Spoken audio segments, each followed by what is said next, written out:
Hi everyone, I am Zahra. I'm a new postdoc actually since last month, University of Bochum. Before that, with the same professor, I received my PhD in the University of Dresden.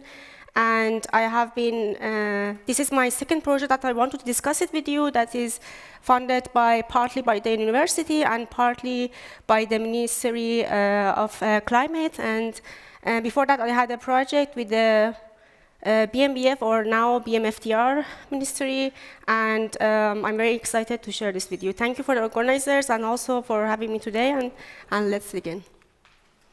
So, you all know that how much AI is consuming energy. I don't need to discuss it with you how amount of energy is used when you want to have an AI inference that is, for example, a search from a Google, which is based on AI and which is not based on AI, and these things you all know about. I don't want to discuss it with you anymore.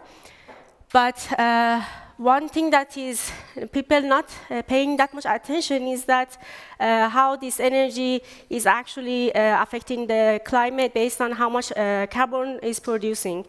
So the figure that you see here is until this part is coming from the Stanford report from 2025, and also the rest of that is based on the report from the telco companies. You can see how much carbon footprint is the produce of these companies per year, and this is just one company, and I don't want to mention, but it's not that much different from other companies in the other side of the world. Of course, this whole part is not for AI. It's predicted that between 5 to 10% is at least for AI, but at least this 10% is also compared to what is OpenAI is producing per year is also very huge. So let's have a look why this amount of carbon is produced. For each of the query that is going through this telecommunication network, this could be from the telecommunication itself, or it could be from an end user from any home and offices. This query is going from heterogeneous devices until it reaches the cloud, because edge devices are not capable to implement large AI models. And depends on what is the AI query, what is the model, and what is the data, this telecommunication section can produce up to 80% of this carbon footprint. And this quote is coming from the VP of Broadcom, but more or less all the network experts are coming to an agreement that for scaling the AI, the communication of the AI is not the only problem. Actually, the main bottleneck for improving the performance of AI is that you have to make your network faster. So this is just one cost that you see here. Last year, Deutsche Telekom spent 300 million on the purchasing of the cloud servers for their company, as also around 700 for renting or the electricity or the maintenance of the cloud. So the other side of the problem is that when you want to actually run the AI on the cloud, you also have to spend a lot of money.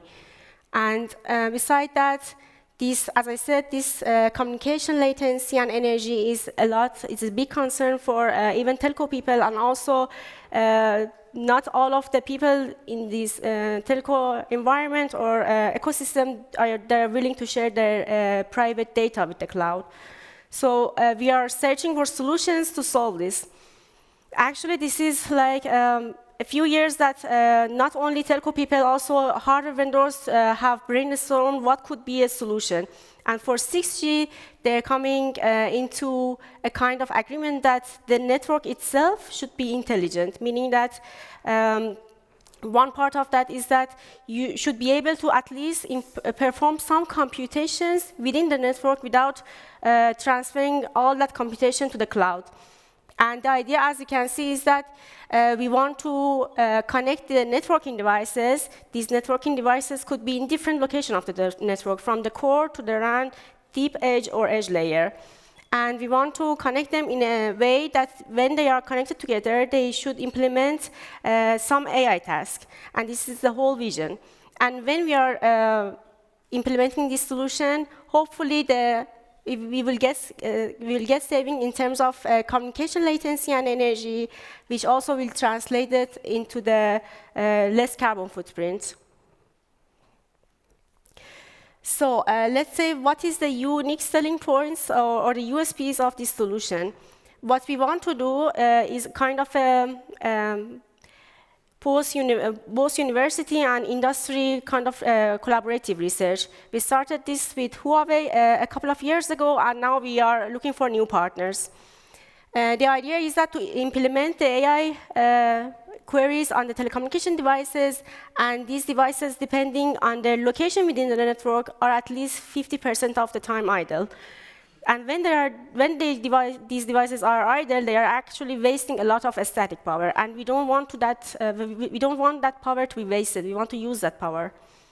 And also, these devices are, of course, smaller than the cloud GPUs and processors, but in terms of packet processing, they are at least 1 order of magnitude faster than what you can get on the cloud.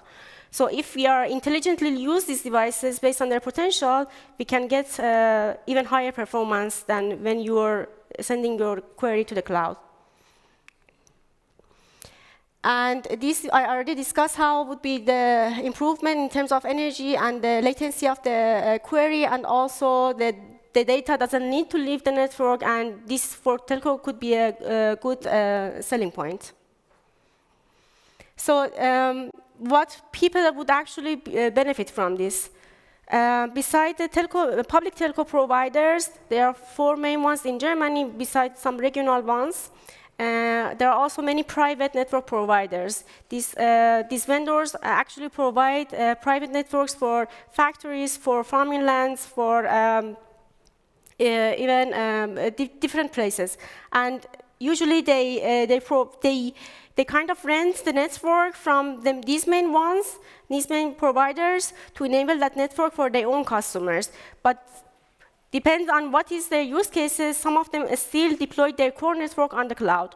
And if we use the switching devices that already are deployed on site for these factories, we can get so much improvement in the KPIs that I discussed with you in the last slides.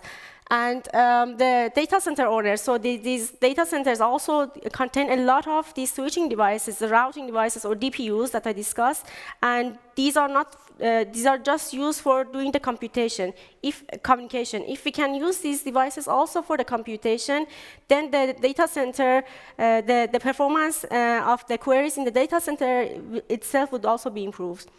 And for the hardware vendors who are building these networking devices, they are just selling these devices as packet forwarding, not doing any computation, or at least not doing very large computations, at most some statistic at very low level.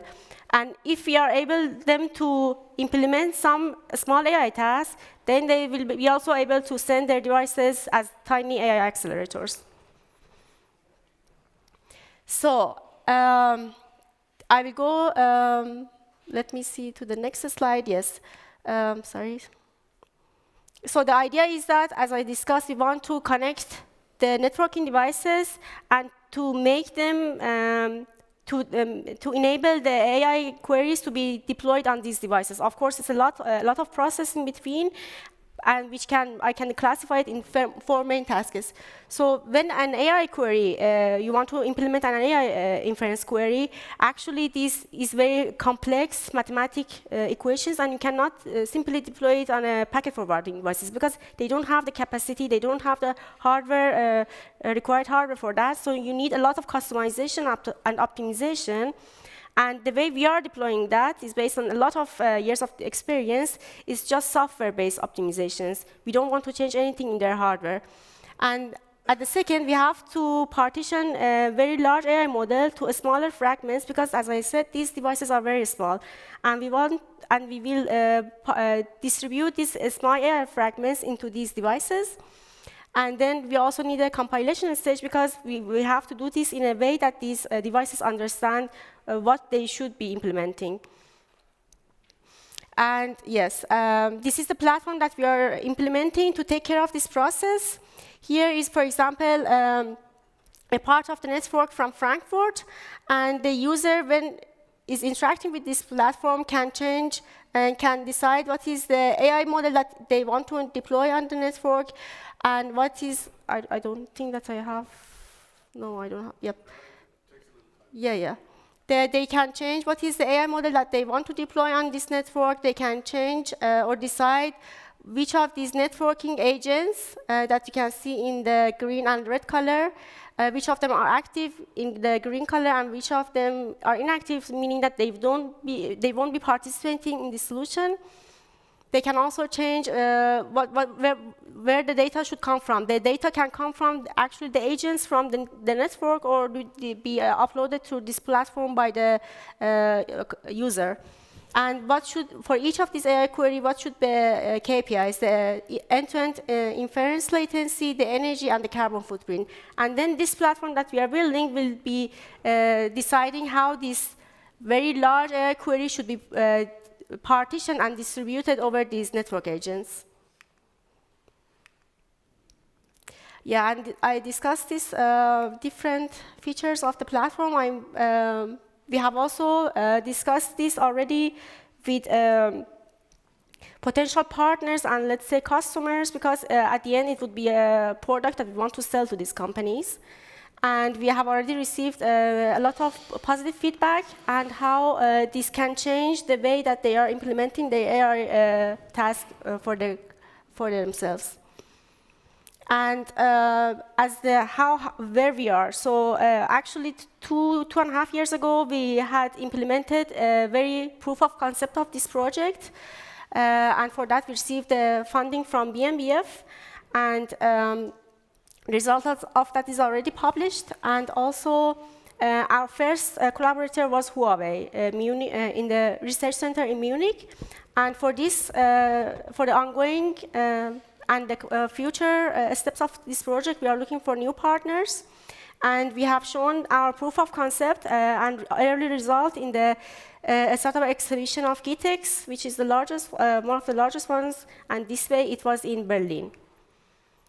And I'm very looking forward to discuss more with you. And here is my LinkedIn QR code. If you are interested in the topic, in any direction, feel free to scan it, and I will be happy to meet you. Thank you very much, Dr. Zahra Ebrahimi.